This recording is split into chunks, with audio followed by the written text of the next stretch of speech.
Ben, what's the first thing I need to do? Get all of everything on the left side, And they are. already is. Mm-hmm. Um,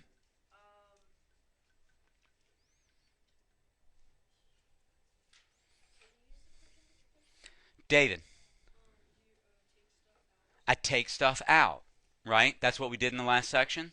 Very first thing I do is take stuff out. What goes into all of these things, David? Y does. What else? Anything else? 2. Thanks, Joe. Now, what's left in there? What's left in there, Alexander? 9y squared. Positive 4. Got it. Positive 12y. Do I like the way that thing looks in there, Taro? No.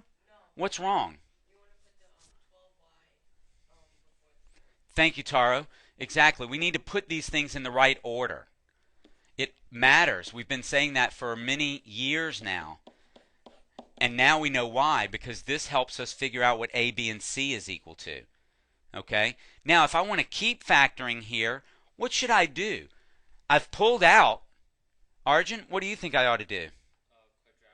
I'd use the quadratic. A equals what? B equals 12. C equals 4. Do you see why it matters what order they're in? Right? Okay. Now, let's see. Minus b plus or minus the square root of b squared minus 4 ac all over 2a. Minus parentheses plus or minus the square root of parentheses squared minus 4 parentheses all over 2 parentheses. All right. B and B, A and A, and C. All right, let's see what we get here. This is interesting. This is an interesting one. How many, let me ask you something. How many answers can I have? Not that I will have, but how many answers can I have, Alfredo, to this problem? 3. Remember, it started off y cubed. Okay, so there are 3 possible. I mean, it's possible to have 3 answers. But let's see how many I do have. Minus 12 plus or minus the square root of 144 minus 144 over 18. Negative 12 plus or minus the square root of 0 over 18. Negative 12 plus 0 over 18. Negative 12 minus 0 over 18. Negative 12 over 18. Negative 12 over 18. I hope you see where this is going. Negative 2 over 3. Negative 2 over 3.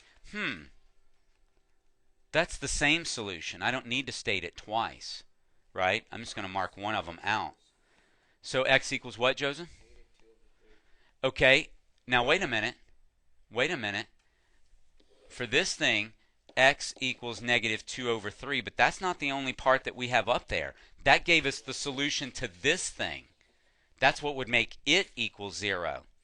Right? Jack, what would make that equal 0? Jordan?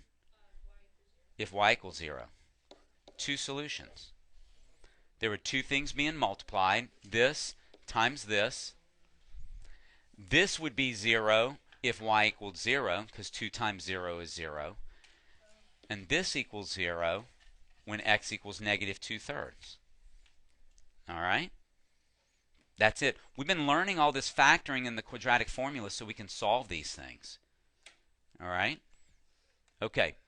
Good job, guys. I think you're ready for your homework.